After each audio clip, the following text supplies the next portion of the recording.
Primary Care Collaborative. To be a little more specific, 2 of the PCC centers have worked together to make this webinar happen. One of the centers is the Center for Employer Engagement, which focuses its time on helping employers better understand and advance the patient-centered medical home model of healthcare for their employees. That center is chaired by Dwayne Putnam, Bruce Sherman, and me, and our vice chairs are Andy Weber and Ronnie Goff. The other center we collaborated with for this webinar is the Center for Accountable Care, which serves as a collaborative bridge between the patient-centered medical home model and the various accountable care organization, learning networks, collaboratives, and evolving pilots that are out there. That center is chaired by Craig Safran, Blair Childs, Ted Epperly, and Dana Safran, who's one of our speakers for today. Although both centers have slightly different areas of focus, we do share the ultimate goal of improving health, and today's webinar is intended to support that goal.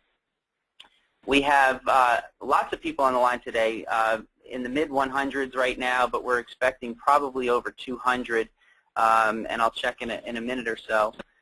And the way we're going to run this is with 2 presentations followed by Q&A. We expect the presentations will be done in around 45, 50 minutes or so, and then thereafter we'll hopefully have, I'm sure we will have enough time for questions, given that the time of this webinar is set for 3 p.m. Eastern Time to 4:30 Eastern Time. For questions, this is a webinar, so for you to pose your question, you're going to need to type it into the little box that's listed that appears on your desktop. So you'll see a box that shows questions. Just find the area to space to type in and submit your question. And you can do that anytime throughout the webinar, but we're going to address those questions at the end of the webinar, towards the end. So for today's session, we thought it would be helpful to hear from 2 experts. The first is Dana Safran, who, as I mentioned earlier, is also one of the chairs of the Center for Accountable Care within the Patient-Centered Primary Care Collaborative. And Dana's going to provide her perspective on ACOs, and she'll also share an overview of a model that she's responsible for in her current role. That then will lead into Emma Hu's talk on the employer-purchaser expectations for ACOs. For just a little bit of background before we get started on our 2 speakers. Dana Safran is Senior VP for Performance Measurement and Improvement for the Healthcare Services Division of Blue Cross Blue Shield of Massachusetts. In her role, Dr. Safran leads the company's initiatives to measure and improve healthcare quality, safety, and outcomes. She also retains an active academic practice and is Associate Professor of Medicine at Tufts University School of Medicine. Emma Hu is Director at the Pacific Business Group on Health. She manages joint purchasing initiatives for California HMO services, retiree coverage, and PBM services. And also she oversees the assessment of health plan performance through the Evaluate Health Plan RFI and leads other vendor evaluation programs. So we're real excited to have Dana and Emma join us today. And with that, I'm going to turn it over to Dana to kick it off, and then we'll transition over to Emma. Dana? Thanks very much, Rob, and welcome everyone. I'm very pleased to have this opportunity to talk with you this afternoon. And as Rob said, what I will focus on is providing an overview of a contract model that we have developed and deployed here at Blue Cross Blue Shield of Massachusetts. It's called the Alternative Quality Contract. It was actually developed in 2007 and then launched in 2009. And so for those who've been sort of following the chronology of ACOs, 2007 actually was before the word ACO was out there in the market. It was, in fact, even before patient-centered medical home was out there in the market. But what you'll see represented in this model is a marrying of those 2 constructs, that is the patient-centered medical home as an essential core element of an accountable care organization model. And so what I'll do during the time that I have to speak this afternoon is to provide you a little bit of context and background on the impetus to develop this model, then an overview of the model itself, some early results, and some thinking about next steps. So this slide that's on the screen now really provides some important context for our decision to develop and then deploy the Alternative Quality Contract, or AQC model. In 2007, we challenged ourselves to developing a new contract model that would simultaneously improve quality and outcomes while significantly slowing the rate of growth on medical spending. In 2007, Blue Cross here in Massachusetts, we were in the first year in Massachusetts of implementation of a new law that required individuals to carry health insurance. So we were the first state to pass a law that required health insurance, and an individual mandate was meant to be the vehicle through which that would happen. So for individuals not getting insurance through their employer or through a public program, an exchange function called the connector was set up to allow individuals to go and purchase insurance, and for insurance companies to offer those products to individuals. And we understood that that context, together with much of the rest of what was going on in healthcare and in Massachusetts environment, was going to create a burning platform with respect to healthcare costs and healthcare cost inflation. The graphic that you see on this slide is showing you in the blue what our medical trend looked like over the time period from 2000 to 2007 when we did this, and then 2009. And you can see that in contrast to the trend for workers' earnings in red, general inflation in green, that we were running consistently at double digits and exceeding by several fold the rate of workers' earnings and overall inflation. We understood that it was not going to be long before individuals who were out there on the market buying insurance for themselves, not with the buffer of an employer who was buying that for them, would feel the full impact of these medical trends. They wouldn't have the benefit of an employer who might shift things around, change benefits, change cost sharing, increase co-pays, and so forth. They would face the full impact of what the medical cost trends were year over year and begin to ask the very important and very challenging question of, why does healthcare cost so much, and why does it go up so much faster than everything else I buy? So the AQC really was developed as something to address that. Our goal was to bring down the rate of growth in medical spending to be approximately the same as the general inflation, so that green line, over the 5-year period of the contract that we would develop, and at the same time to significantly improve quality and outcomes of care. And we understood that to do that was going to require a new payment mechanism. So this slide that you're looking at now is a summary of the AQC model and how it works. I like to say that there are 5 features of the AQC model that are distinct from our traditional contracts with our providers. The first is that the AQC requires providers to accept accountability for care across the full continuum, from prenatal care to end-of-life care and everything in between, regardless of whether that care is provided by the AQC provider organization or somewhere else. So that full continuum of care accountability is a key feature of the AQC. It's worth noting that our original construct as we were designing the AQC in 2007 was that the model would require a physician organization and a hospital to come together under a single deal to create that continuum of care. In the end, as we got out there and began talking with our provider network about the model, we relaxed that requirement because we understood that we didn't actually know enough in the field to say what's the best structure for assuming accountability for the full continuum, and that in fact, it could be the case that some primary care practices would have sufficient infrastructure and sufficient leadership that they might be able to come into this model and assume accountability for the care they provide, as well as the specialty care and hospital care and other care that their patients receive, and that we shouldn't necessarily require that those other parties be part of the contract. So in the end, actually, the AQC model does have a very wide range of provider organizational structures, and we perhaps will talk about that a little bit more as we go on. A second defining feature of the AQC contract is that it's a long contract. As you can see, it's 5 years, and our typical contracts with hospitals are 3 years. Our typical contracts with physicians can be 1 to 3 years.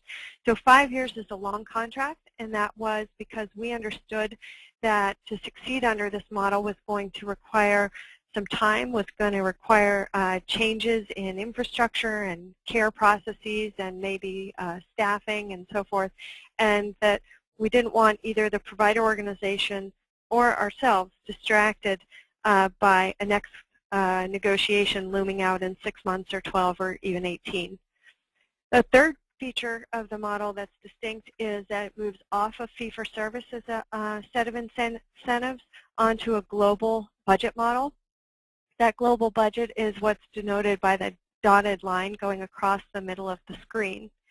And a couple of important things about that global budget. The first is that unlike previous runs at global budgeting or capitation in the 1990s, or even in some markets the way it's done today, this model said we will set an organization's budget based on their own spending for the patient population that they take care of, not based on a market average or a market average minus some amount.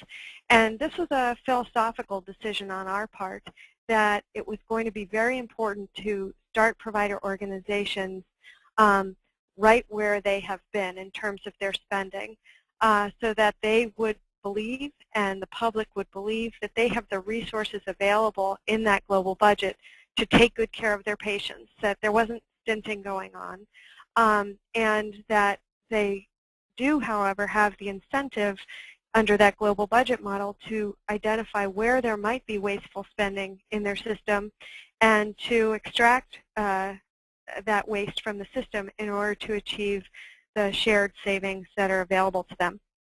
So those shared savings are illustrated by the blue shading underneath the dotted line, and just for illustrative purposes as to various amounts that might be achieved in different years. A fourth important feature of the model is that the rate of inflation over the 5 years was set at the beginning of the contract and tied to general inflation. And so it was designed in a way that by the end of year 5, the rate of inflation on the budget should be approximately the rate of general inflation, so 3 to 4% at that time.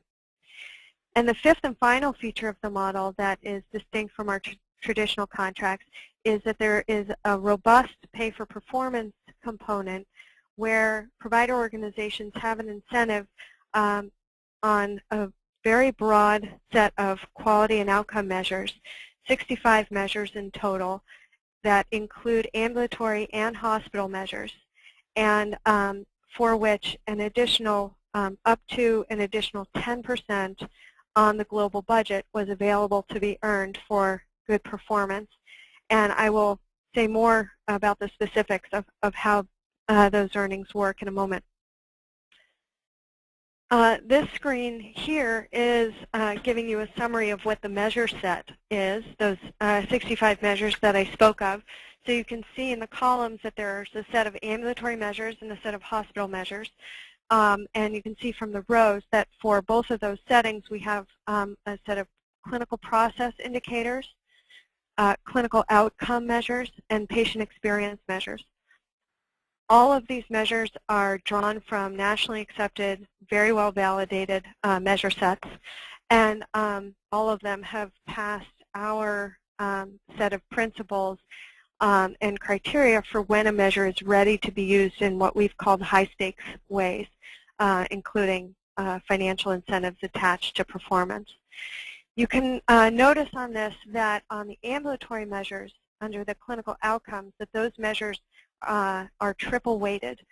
And I want to underscore that for a moment because this was, to our knowledge, the first contract that established payment for performance on outcomes.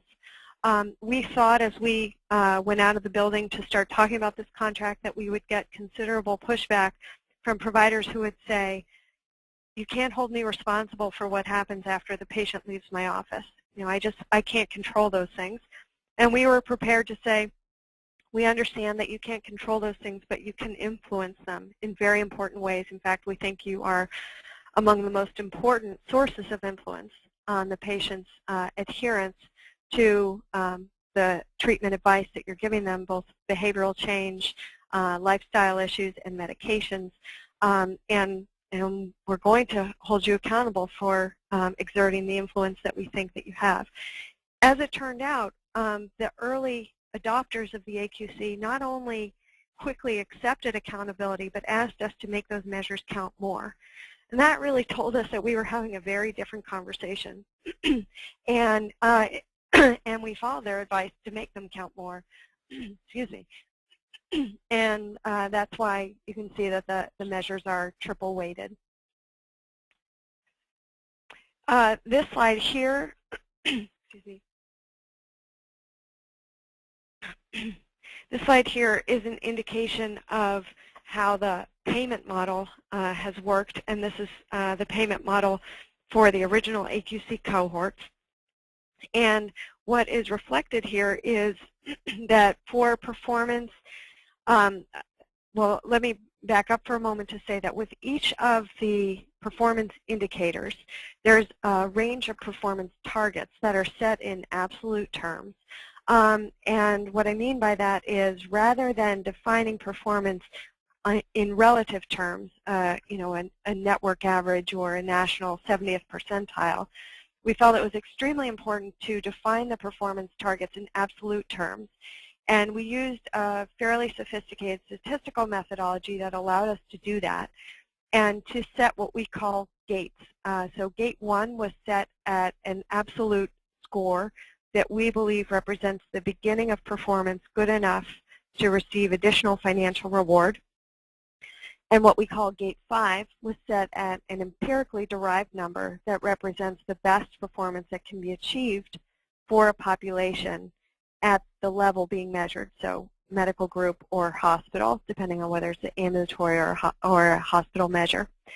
And so this slide that we're looking at right now is showing you how the payment for that performance works, where the 10% that I referenced before is available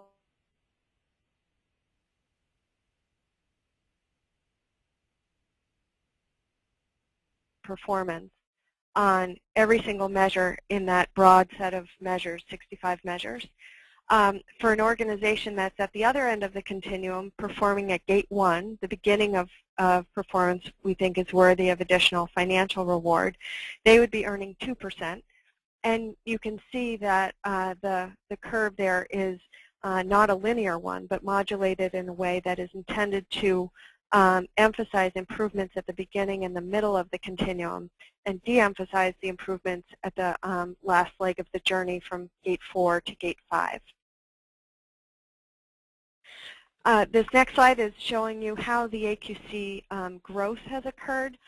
So in 2009, as we launched the AQC, we were anticipating getting something between 10 and 15% of our network into the AQC model. Uptake was much faster than that. You can see that in 2009, of the 8 organizations that signed AQC deals, those 8 organizations accounted for just over a quarter of our HMO network. And in 2010, you can see with the growth of the AQC, almost a third of our members were part of an AQC organization, and that now stands at about 44% and still growing over the course of this calendar year. So now just a few words about year one results. First I'll talk about the quality results, and then I'll talk about the financial results. In year one, with respect to quality, the improvements that we saw in the AQC segment of our network were greater than any one-year change we've ever seen. And I've been in quality measurement and improvement for my entire career, and I could say it's not just the most I've ever seen at Blue Cross. I'd say it's the most I've ever seen accomplished anywhere. Each and every AQC organization in that 2009 cohort achieved significant improvement on the measures of clinical process and outcomes. For preventive measures like cancer screenings and the other preventive measures, as well as for chronic disease measures, these groups improved many-fold the rate of non-AQC groups, and also twice as quickly as they had been improving prior to joining the AQC. Now, let me actually move to this slide, which shows that in a picture that I think is helpful. What we're looking at on this slide is the blue is showing us from the period 2007 to 2009. How did the AQC 2009 cohort perform? On left side of the screen are preventive screenings. On the right side of the screen are chronic care management measures. And the green is showing the non-AQC segment of our network over that same time period. So 2007 is before the AQC began, and you can see that AQC and non-AQC are roughly similar, and in fact, with respect to chronic care, that the non-AQC was actually a little bit ahead. You can see that in 2008, the AQC cohort starts to take off in terms of improvement. That's because of 2 of the 8 organizations from the original 2009 cohort actually had a 1-year bridge deal in 2008 where they had this same set of quality measures and performance targets and the same financial incentives. So their improvement started to gain momentum right away in 2008. And then the remaining 6 organizations that joined in 2009, you can see, contributed to substantial further improvements, to where by the end of 2009, these groups as a cohort were already past the halfway mark toward Gate 5 level performance. By contrast, you can see that very little was changing in the non-AQC segment of our network. Now, I think it's important to point out a couple things that I attribute this to. It's not all the financial incentives, although those were undoubtedly very important in motivating this magnitude of improvement. I think the factors that are associated with this improvement, one, which can't be understated, is that the measures that comprise this set of incentives are measures that these organizations know and understand and accept as important and valid indicators of quality. 2 is that along the way, every month, we, Blue Cross, are providing them ongoing information on their performance to help them manage to the gaps in care and help them improve care over the course of the calendar year. And 3, they have leadership in place at every one of these organizations that is dedicated to taking in that information and the incentives and working with their frontline clinicians to reach the highest levels of performance that they can. This next slide is just a summary of the performance of these organizations in 2009 on some of the chronic disease outcome measures. So cholesterol control and blood pressure control for diabetics, cholesterol control for cardiovascular disease. You can see that, and these are 3 of the measures that I mentioned before were triple weighted, that these organizations are already closing in on Gate 5 level performance, the best that our data tell us is possible to achieve in a population. So this finding really impressed us. In terms of financial results, the AQC is on track to achieve the goal of reducing trends by 50% over the 5 years. In year 1 of the contract, every AQC group did achieve a budget surplus. The year 1 savings that were achieved were largely achieved through changes in referrals, that is, using less expensive sites of service. But some changes that deal with utilization began to be made even in this early year as well. You can see that some groups began to succeed at reducing non-urgent ED visits. Some groups were able to reduce hospital readmissions through some really, truly innovative work that they put in place on transitions in care and on better coordinating care across settings. Now, this slide is a new report format that I thought would be of interest to this audience because we've begun trying to think of the reporting of the AQC and the value that the AQC brings not only to the providers who are in it, but to the employers who have employees, some of whom may be attached to an AQC organization and others may not. And this, I think, is a reflection of the quite dramatic benefits in terms of quality and resource use that we see even in just year one of the AQC. So you can see in green denoting the places where the AQC or the employees attached to a PCP who's in an AQC deal is higher than the scores among employees attached to a non-AQC doctor.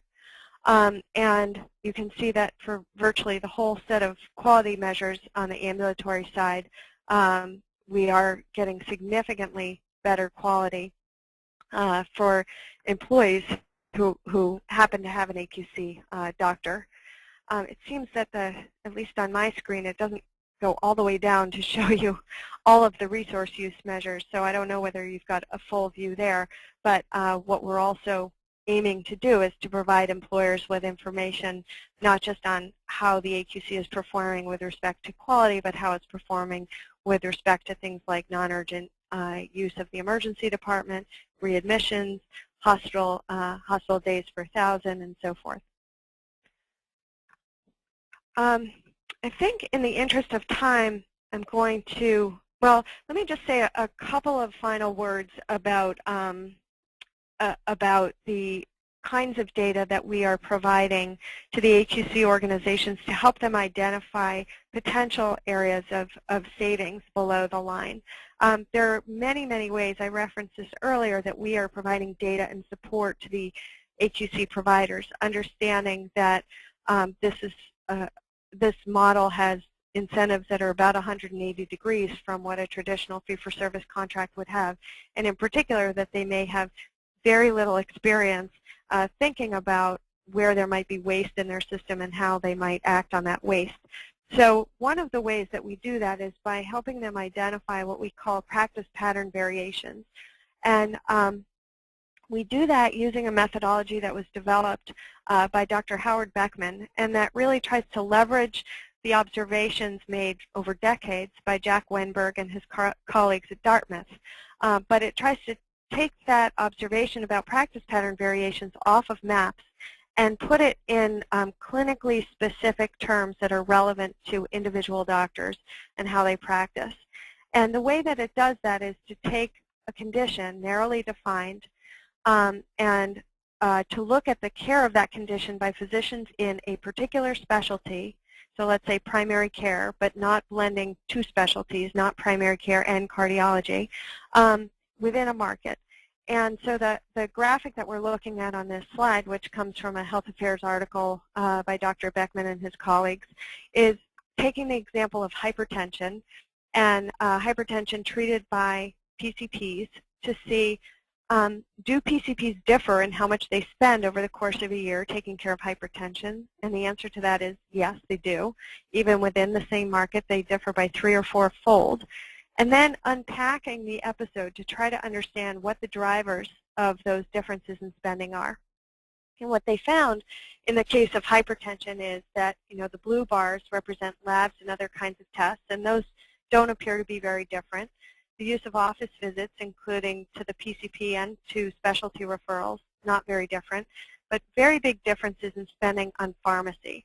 And when they unpack that, they find it's actually the difference between the choice of two medicines that experts say are clinically equivalent, but that have very different costs. So those two medicines are ACE inhibitors and medicines called ARBs, ARBs.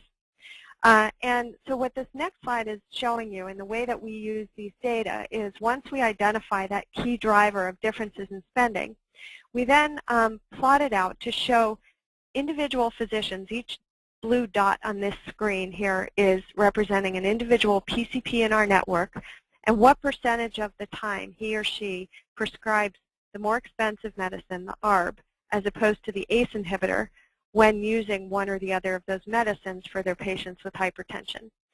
So what you notice is that there's several hundred physicians down on the bottom left who never use the more expensive medicine. There are several hundred more on the upper right who use the more expensive medicine 50% of the time or more, and everything in between. And what the yellow arrows are showing you is, amazingly, 12 PCPs who practice together, who look as different in their practice patterns from one another as if they had never met. And this always comes as a very big surprise to physicians when we share this information. They aren't used to getting this kind of information about themselves. It's not something that they have data on or talk about, and they're surprised to know that they practice differently from their colleagues across the hall or on the next floor from them. And it really gets very important conversation going among physicians about what best practice might look like to try to eliminate some of what may be overuse and some of what may be underuse. And the methodology has been used now in many markets and been shown to reduce variation and to do that in ways that save very large sums of money. Even though some physicians may wind up using more, the physicians who are at the high end who come down end up saving considerably more money than those who are at the low end coming up wind up costing. And more importantly, what this helps to do is to drive some greater sense of best practice and best care for the patients. I like to say when I'm sharing this kind of data with the physicians, you know, we at Blue Cross we're out of the business of trying to tell you what the right thing is to do, or 1-800 ask me first. But this can't all be right. This can't, from 0% to 100%, it can't all be in service of the patient's best interest. And what we now have done is to look at this kind of analysis across this very wide range of conditions, and in fact several additional conditions, and to map this out for each of the drivers that you see here. And for every one of these conditions, in every specialty that we've looked at, we find a curve that looks just like the one I showed you, with variations within practice that look just like the ones we looked at with those 12 PCPs. And it's very motivating and engaging to individual physicians, and very important data for these AQC organizations as they try to understand how to better manage overall resource use and where there might be waste in their system. So I think this isn't moving down. Did I lose trying to move down a slide? There we go. So just to conclude, I would say that our takeaway from these early results is that a payment model that establishes provider accountability for both quality and overall resource use does appear to be a very powerful vehicle for realizing the goal of a high-performance healthcare system with a sustainable rate of growth in spending. And rapid and substantial performance improvement does appear to follow with the financial incentives being aligned, ongoing and timely data, and organizational structure and leadership that are committed to the goals. We at Blue Cross are continuing to develop and expand and refine the model, including beginning to implement it in PPO. We can talk about that during the Q&A. To align our members' incentives through product design, now that we have physicians who are creating a demand side for our members to actually be cost sensitive. They're very interested in us having products that create that kind of sensitivity for our members. and supporting providers who are seeking to be involved in the Medicare demonstrations or get this kind of arrangement in place with other payers. The things that I think employers can do to ensure that ACOs are able to meaningfully advance the twin goals of better quality and outcomes while reducing spending growth are, among other things, to insist that, as we talk about ACOs, that they are developed in response to payment reform, but not in anticipation of payment reform, and to insist that the payment reform is real and robust and creates provider accountability for cost and quality. One of the things we worry about is lowering the requirements so far so as to make it possible for any and all providers to participate, and in so doing, ending up with something that we call an ACO that really is no different. And that, to me, is a recipe for trouble for us, a year or two down the road saying, well, I guess that didn't work, when in fact it wasn't the ACO concept that didn't work, it was the standards that might have gotten lowered in an effort to make it accessible to all providers. I think we should start with providers who are ready, and it's helpful if employers can start to encourage that in their markets. So let me stop there, and thanks for your attention. Thank you, Dana. And we're going to transition now on your last point around employers over to Emma, who is going to share her perspective on the role of the employer as it relates to ACOs. So Emma, are you on the line? Yeah, thanks. This is a perfect segue as I share with you some of the perspectives of the Pacific Business Group on Health around opportunities for purchasers to become engaged in this effort to promote accountable care. First off, the Pacific Business Group on Health is a coalition of large employers. We're based in San Francisco, but most of our members have a national footprint. We have members that are in the public sector, such as CalPERS and the University of California, as well as utility companies, high-tech, banking, and retail, so it represents a very diverse demographic. Many of our members have historically offered HMOs in California in addition to PPO, as well as consumer-directed plans, and for many employers, the ACO movement is very much back to the future insofar as many of the espoused principles are similar to the expectations that were expressed about managed care 20 years ago, but weren't fully realized as we have seen significant double-digit increases over the last decade in terms of total cost of health care. In looking at the initial slide, we summarize PBGH's 4 key strategies and how we see ACOs fitting into advancing those strategies. First off, our goal is to support consumer engagement and to advance information tools and incentives to support consumers getting the right care at the right time at the right place.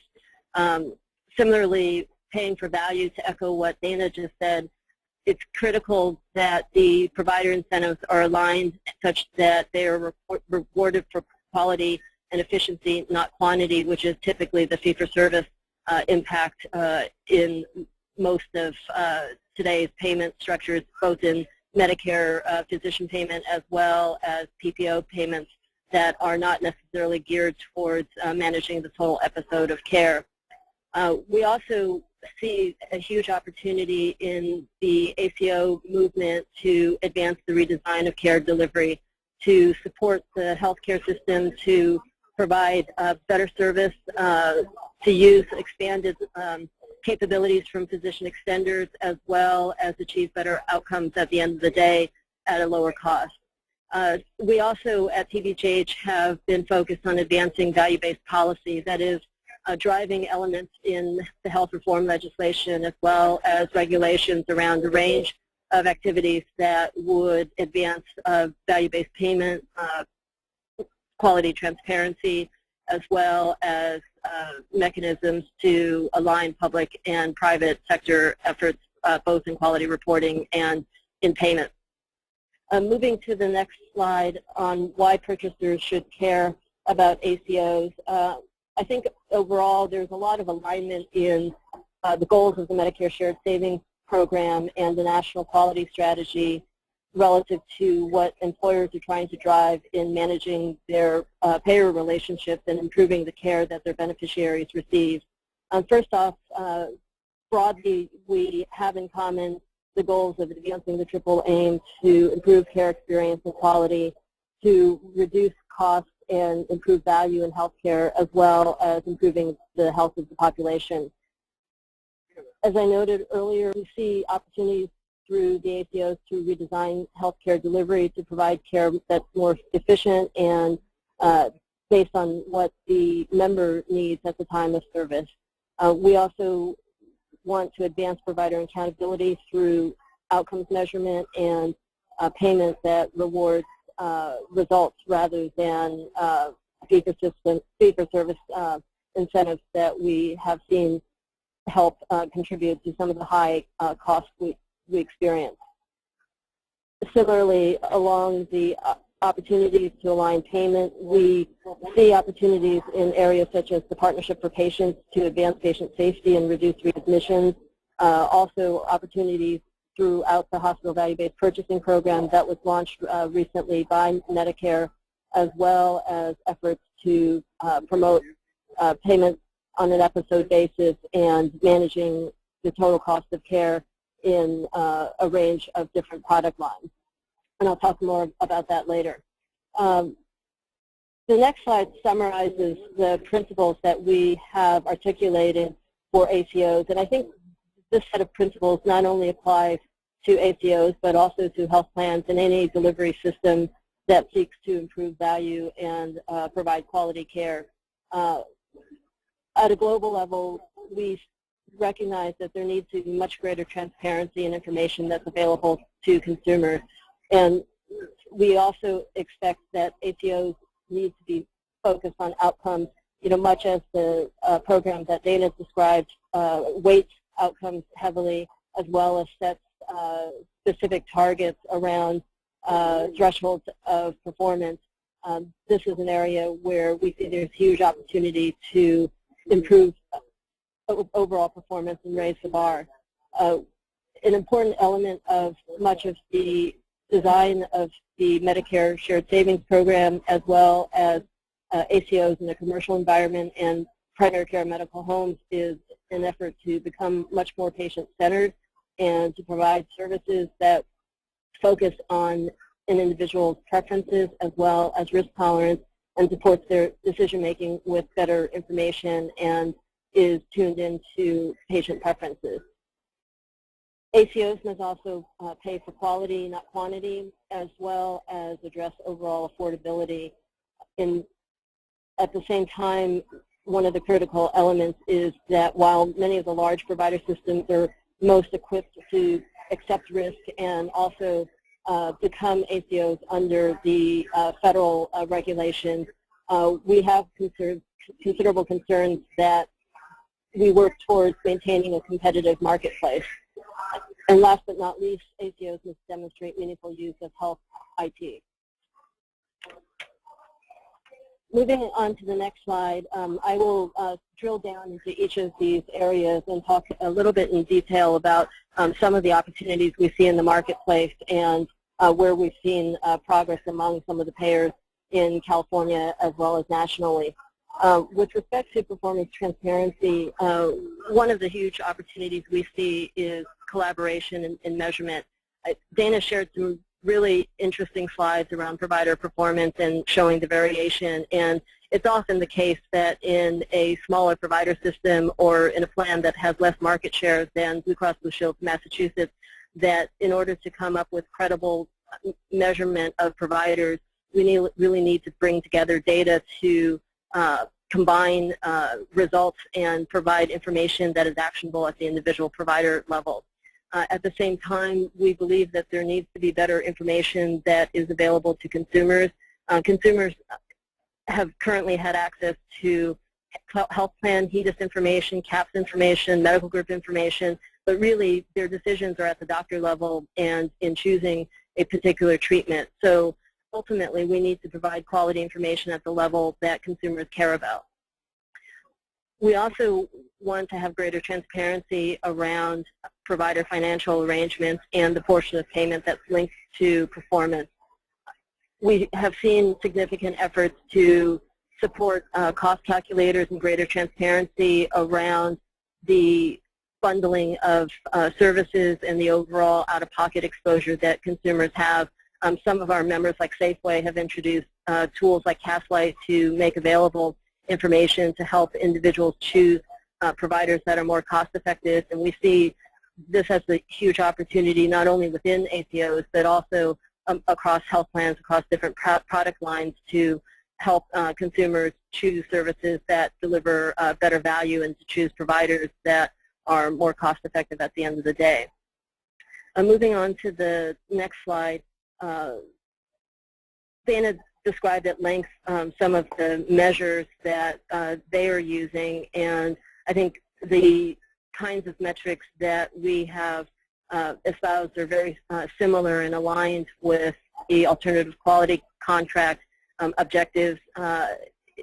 From our perspective, it's critical to put greater weight on clinical outcomes and move beyond the clinical process measures that are currently most commonly used across the HEDIS measures.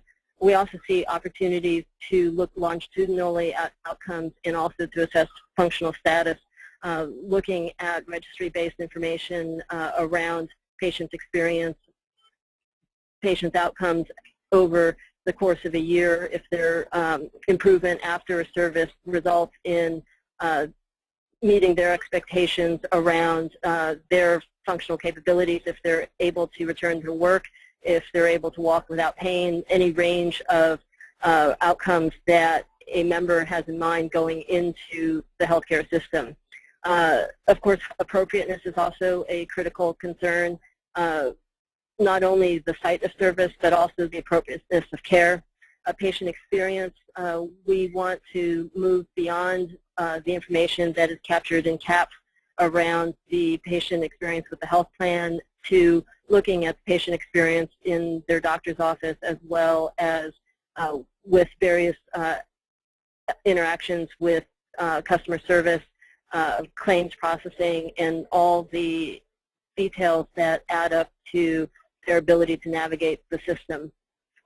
We hear about this quite a bit with the impending exchanges and the need for navigational support to members, and it's critical that we measure patient experience in a much broader way that is attuned to their interactions with the providers and whether they're getting the coaching that helps influence their health risk behaviors, as well as self-care in the long term. We also want to see expanded measurement that looks at care coordination and care transitions. When we look at areas of opportunity like reducing readmissions, some of the underlying measures that could support management of that area include medication reconciliation, welcome home calls, as well as follow-up visits after a hospitalization. And currently, we see those used to a very limited degree, and we think that setting goals in these areas would have a huge impact around coordinating care that results in reduced emergency room use as well as readmission. And in terms of cost, what our perspective is that we need to look at the total cost of care, not just ambulatory or hospital, but prescription, as well as the impact on absenteeism and presenteeism and the ability for employees to return to work most efficiently and how they access their care, whether there are opportunities to integrate new technologies like telemedicine and also email and web visits that provide more efficient access for consumers. And then similar to cost, we also want to support metrics that look at the underlying efficiency and resource use. We've seen some important steps in the reporting of the NCQA resource use measures, and we would like to see expansion in these areas that help us understand and reduce the variation in care that we currently see. Moving to the next slide, in terms of patient-centered care, there are a range of opportunities to improve the patient-centeredness of the services that we provide. Often the care is measured from a medical model, and we assess results purely from a claims-based system looking at the services that are delivered. We need to move one step closer to patient experience and to look at ways we can engage the member at the point of care, which is a huge opportunity in the medical home and accountable care models that while we've long had health coaching and disease management programs, moving one step closer to the patient with embedded case managers that have face-to-face contact with members can have a huge impact in engaging the individual in identifying goals and working with the member to achieve common objectives, versus the challenges that are typically encountered today in disease management programs where half the time the phone numbers may not be correct to reach the patient, or if the members call, they don't really have that face-to-face interaction with the nurse that engages them over the long haul. So there are opportunities to improve the interactions that patients have with the healthcare system, as well as introducing mechanisms to support shared decision-making that provides treatment options, decision support, using better information about the individual stage of illness, as well as the risks and benefits of different treatment options that allows them to make a decision based on their individual preferences, and also supports their capacity for self-care and self-management. And tied to promoting patient-centered care is also providing better information about a patient's health care information that's provided in the medical record. And we see significant enhancements, for example, in Kaiser with their electronic medical records, where they've provided much more enhanced access for patients to look up personal information, as well as to track historical data. And this is just the tip of the iceberg in terms of opportunities to engage members in their care. Moving on to payment reform, some of the opportunities here we have started to see evolve in the marketplace very quickly. We have seen the emergence of case management fees, or re-emergence in many cases, to promote use of nurse case managers. We also have seen efforts to promote payment bundling, and in California there's an effort by the Integrated Healthcare Association to advance payment bundles for specific orthopedic procedures, as well as cardiac and others that are under development. We are encouraging employers to look at ways that they can align their strategies with Medicare and federal payment initiatives, such as the Partnership for Payments for patients to reduce and eliminate payments for never events, as well as healthcare acquired conditions. Similar to the Massachusetts model, there's a significant opportunity to increase the portion of payment that is linked to incentives for performance. And as we look at the ACO model and both the Pioneer and the Medicare Shared Savings Program, there's been a renewed interest in shared risk and gain sharing arrangements, but we also approach these with a bit of caution given our experience in California over the last decade, where some groups that really weren't able to accept financial risk got too deep and created a lot of disruption for patients. So even as we look at ways to align payment, we need to assure that the groups are financially solvent as they enter into these risk-sharing contracts.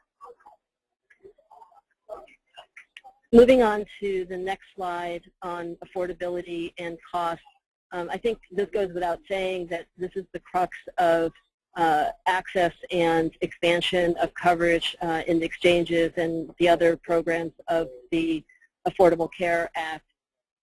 We applaud the work that has been done in Massachusetts around setting targets around overall trend.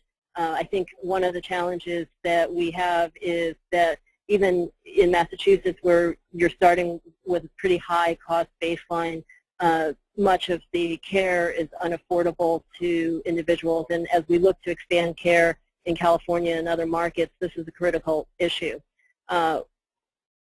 Dana talked a little bit about some of the opportunities to reduce waste by eliminating some of the variation in care and avoidable variations such as use of higher cost drugs when lower options are available, lower cost options are available. We've seen some analyses using the Prometheus tools around potentially avoidable complications in both chronic care and specific episodes like hip and knee replacement that points to significant opportunities to reduce waste in the system. Similar to Dana's description around the variation among primary care physicians, we see in some of the national studies that there's significant regional variation that may not necessarily be appropriate. Most recently, many of you may have seen the coverage in the New York Times about the use of chest CT scans with and without contrast. At some communities, the standard of practice was to do 2 chest CAT scans, and in others, just a single one. And if you multiply that across the nation in the total cost to Medicare, the numbers are pretty astounding. And there are many examples, not just in advanced imaging, but in other areas of service where there are opportunities to improve affordability by reducing some of the duplication as well as variability in services.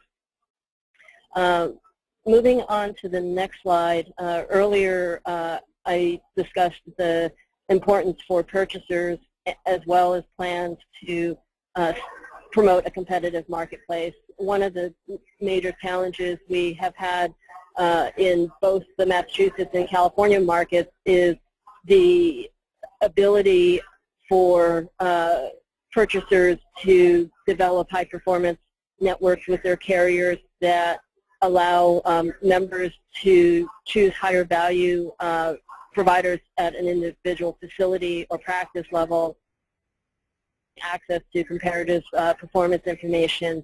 And we feel that as part of the design of ACO relationships contractually, there needs to be a set of expectations around performance reporting and transparency of information that makes both cost and quality information available to consumers.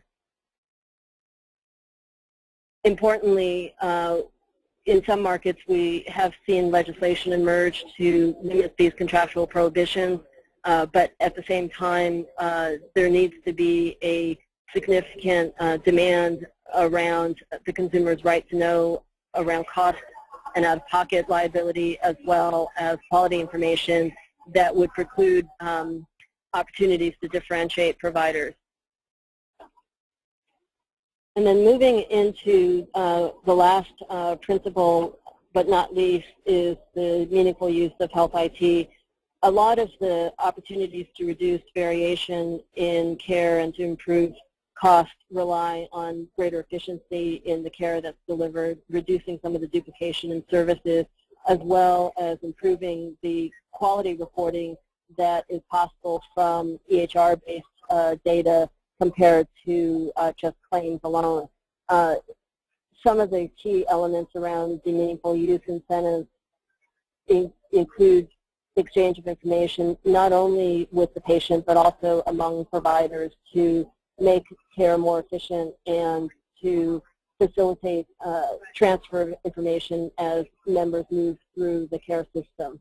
And importantly, as we standardize around some of these systems, it's important that we be able to exchange information also with carriers to produce aggregate reporting on performance that expands the set of outcomes measures that are looking longitudinally as opposed to snapshots in time.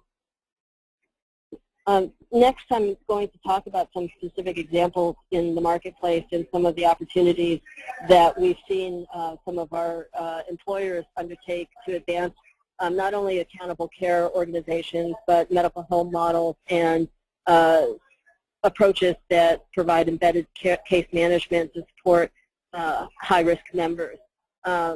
Many of the national carriers already have medical home pilots in place. Cigna has over a dozen pilots nationally. Aetna's engaged in some in different markets. United has a large effort underway in Tucson. And from a purchaser perspective, there are different ways through benefit design that purchasers can enhance these strategies.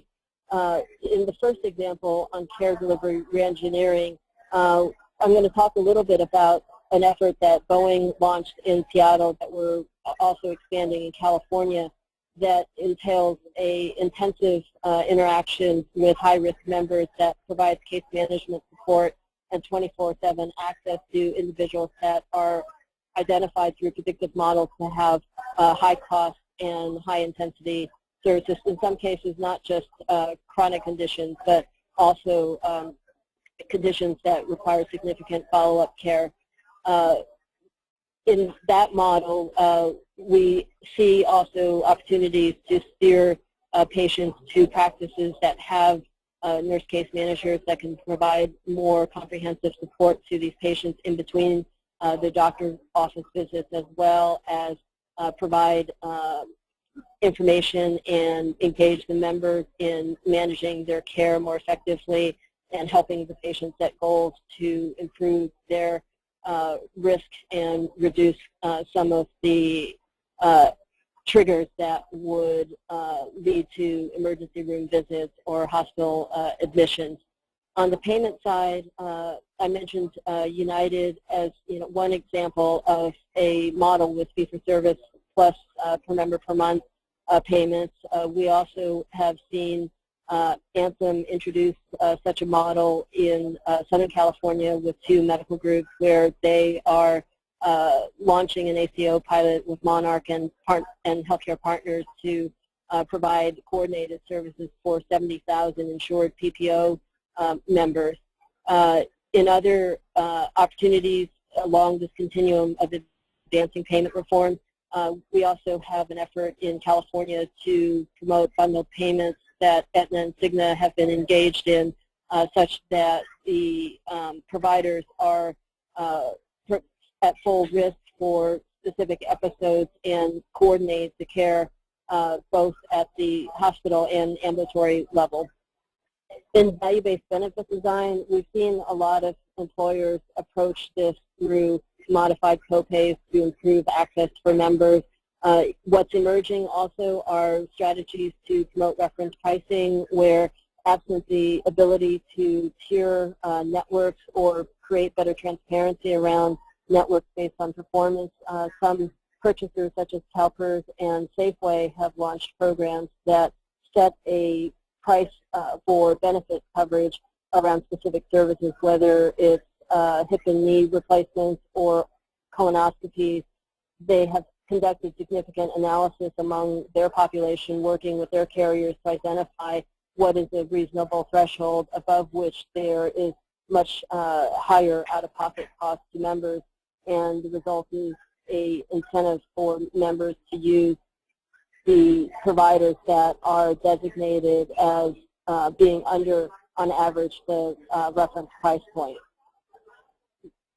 In other opportunities around purchaser strategies, there are opportunities to collaborate with plans to identify exclusive provider organization arrangements with organizations meeting the ACO criteria.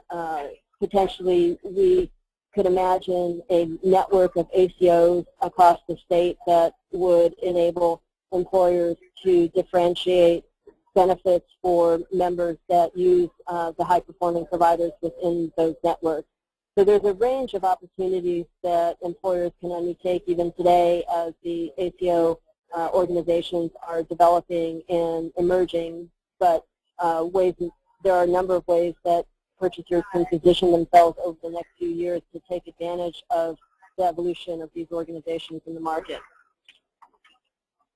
Moving on to the next slide, this is an example of an effort that has demonstrated success in California, where CalPERS, Blue Shield, Catholic Healthcare West, a large hospital system in California and in other markets, and Hill Physicians Medical Group, set up a pilot in the Sacramento area covering 42,000 members and worked to integrate processes around admissions, identification of emergency room visits, as well as a specific set of quality targets to improve outcomes and integrate various processes. And the net result you see on the right-hand side, where they successfully reduced readmissions. They also lowered the average length of stay and reduced the ER visits. And they're seeing some significant cost savings on the order of $15 million in this first year, and they're expecting to meet those targets over the long haul and see their overall trend flatten out for this group of members. And recently, under a similar contract, the City and County of San Francisco collaborated with Blue Shield to establish ACO contracts with 2 provider systems in the San Francisco area with similar goals in mind. So we look at these pilots as significant opportunities for employers to become engaged in promoting the integration across hospital and medical group systems along with health plans. Moving on to the next slide, Boeing has been a leader in advancing a model that targets the highest risk patients through their intensive outpatient care program in Seattle. They demonstrated significant improvements in both health status as well as 20% cost savings by setting up a pilot in which 3 clinic sites that represented an IPA, a clinic model, as well as an academic medical center, where embedded case managers were provided to coordinate care between primary care physician visits and also to improve the interaction with PCPs by arming the members with better information and helping filter some of the questions that often patients don't have an opportunity to ask, and to support their care management through coaching and setting specific goals around reducing their risk. In the case of Boeing's implementation with Regents in Seattle, there weren't benefit design changes, but there were waivers of the initial copay for the first intake visit. This model had such success in Seattle that Regents is now expanding it with multiple employers, and PBH has been engaged with CalPERS and Pacific Gas and Electric Company in California to roll out a pilot in Humboldt County, and also collaborating with Boeing to expand their pilot efforts in Southern California. Moving on to the next slide, just some general questions for purchasers to consider are how to structure ACOs and the extent to which they participate in shared risk and gain sharing, or whether these arrangements are solely between providers. There are also regulatory issues to consider. In California, we have financial solvency requirements that are set forth by the Department of Managed Healthcare that oversees HMOs in this market. But to the extent that PPO entities also begin to accept risk, it introduces new variables in how these programs can be overseen without limiting innovation and opportunities for gain sharing and introducing risk that helps align the incentives across provider systems. Employers can also enter into these strategies by initiating benefit design changes that steer members to higher performing providers, whether it's through reference pricing or high performance networks. And just to recap, we have a more detailed issue brief on our website that highlights some of the different principles and opportunities to advance specific elements. But in the near term, we see purchasers getting on board with strategies such as reference pricing, as well as engaging in efforts with health plans to promote payment redesign and gain sharing. We also have seen members enroll in higher performing networks. A significant expansion in California with HealthNet was experienced by both Wells Fargo and University of California in this last year. So even as ACOs are emerging, there's opportunities to leverage existing medical group organization relationships and to collaborate with health plans to design benefits and networks that enhance access to these higher performing groups, whether it's directed by contribution strategies or information at the time of open enrollment to promote steerage. And employers also have opportunities to engage in local pilots that many of the carriers are undertaking, and we hope to continue to see that as a way of sparking innovation in the market. So I'll pause there and hand off to Rob for Q&A. Great, Emma. Thank you very much. Great job to both you and to Dana. So back to the audience out there, just a reminder, the way in which you would ask your question is online on the panel. You'll see on your desktop for the webinar, there's a place that you can click on for questions and find the space and start typing in and send it in. We've received some already, but feel free to take a moment and ask your question that way. I'm going to start with a question that we did receive from an individual out there. And this one, well, it could be directed to really both of you, but it is focused a bit more on insurance plans. So the question is, how can insurance plans best support the development and operation of ACOs? So maybe, Dana, would you like to take a stab at that one? Sure, I'd be happy to. So I think that the role of the insurer with respect to ACOs is to put forth the payment model that stimulates the incentive to create an ACO. Sorry, I'm hearing a lot of feedback. Yeah, well, hold for 1 second there. I think maybe one of the lines that's opened, if we could just mute that one, that would be great, and then we should be good to go. Good. I think we're okay, Dana. Go right ahead. Okay. So I had said, one of the things I was saying in the summary remarks was that one of our principles is ACOs should be developed in response to payment reform as opposed to in anticipation of it. So I think the role of the insurer is really to put out payment reform models that stimulate the provider organizations to respond by creating an ACO. So, we would say that the AQC model, for example, was a payment reform model.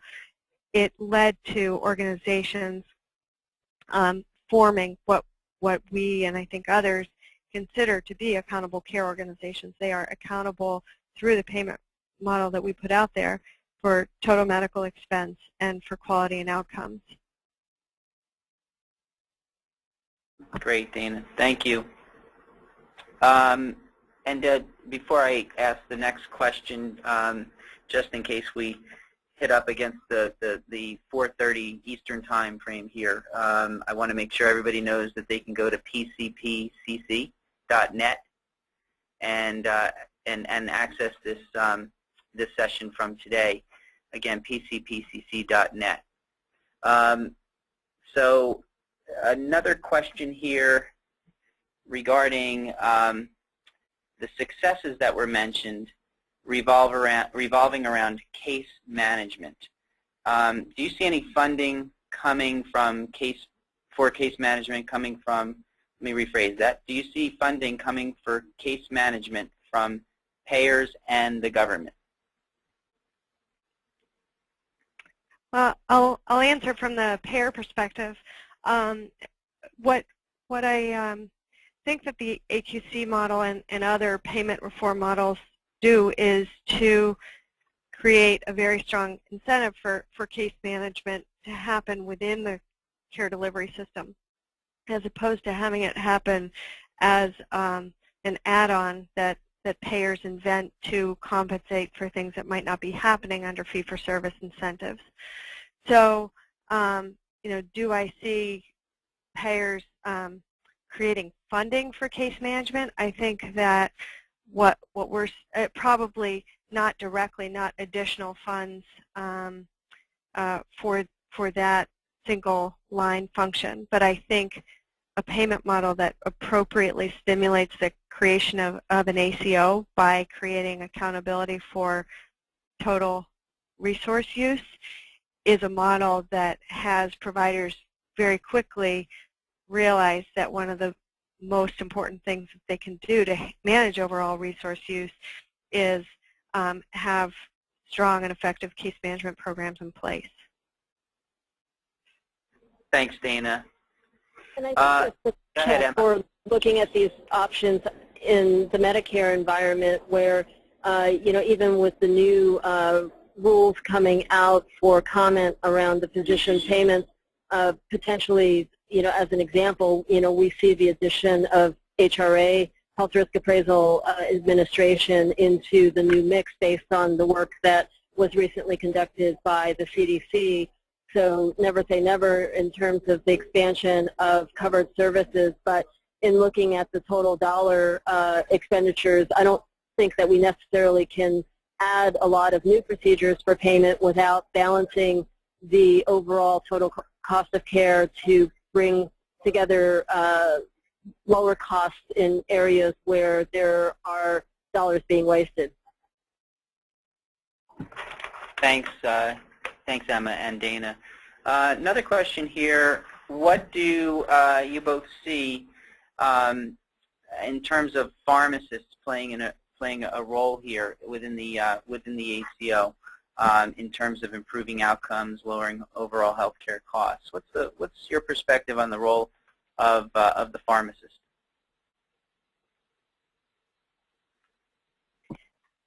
Sorry. I think there have been some documented pilots where the MTM programs have had some success. I think one of the challenges is around scalability of those programs. Certainly the pharmacist can play a role around patient education and engagement because oftentimes a newly diagnosed individual is first getting medications and explanations from that pharmacist, and it's an opportune time to engage them in better understanding management of their condition. I think one of the areas that we need to explore is how to make those services available in a manner that provides geographic coverage as well as ease of access. Yeah, and what I would add to that is that I think that there is an important role on many teams in provider organizations for the pharmacists as the model shifts to the kind of incentives that we've been talking about today. We have seen that many of the AQC organizations have begun to include a pharmacist as a critical core member of the ambulatory care teams because an important part of achieving some of the control of the chronic conditions, for example, is getting the medicines just right, being able to talk to patients about adherence issues in a way that are whole person oriented. And oftentimes pharmacists have those skills. Additionally, pharmacists can be critical with the type of practice pattern variation information that I was sharing, because we see that not just in the case of hypertension, but many, many, many conditions, largely because, many physicians really aren't that well educated about medicines and interactions among medicines, as well as the relative effectiveness of different medicines. So having a pharmacist on the team can prove to be actually extremely important. Thanks to both of you. We're at 4:27 right now, so we might have time for one more question. Dana, this is specific to the AQC. Who creates the performance measure sets? Physicians or medical insiders, or a combination of medical practitioners and outsiders? And the follow-up is, who are the outsiders? So I have lead responsibility for doing that. So my role here at Blue Cross is performance measurement and improvement, and that role doesn't exist at many plans, of course, probably not even at most plans, but was created because we recognize the importance of performance measurement to accomplishing the goals that we've been talking about. So I lead that effort, and we draw from both expertise inside the medical directors, but importantly on expertise from a scientific advisory council that I have of measurement experts who have been collaborators of mine and who have expertise in this field to bring to the table and to give us reactions to our approaches as well as to the specific measure sets.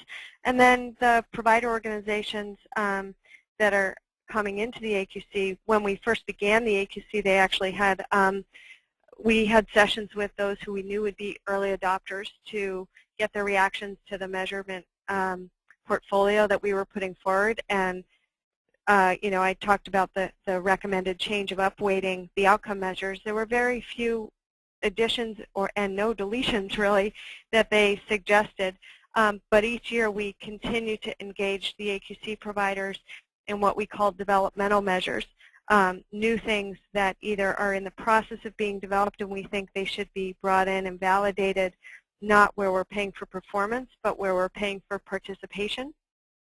So it's really a broad combination like that. Great, thank you, Dana, and also thanks to Emma for a great webinar today and sharing your expertise and experience with everybody who called in and is listening on the line. Once again, just a reminder, you can access the this webinar at pcpcc.net. And again, on behalf of the PCPCC and the Center for Employer Engagement,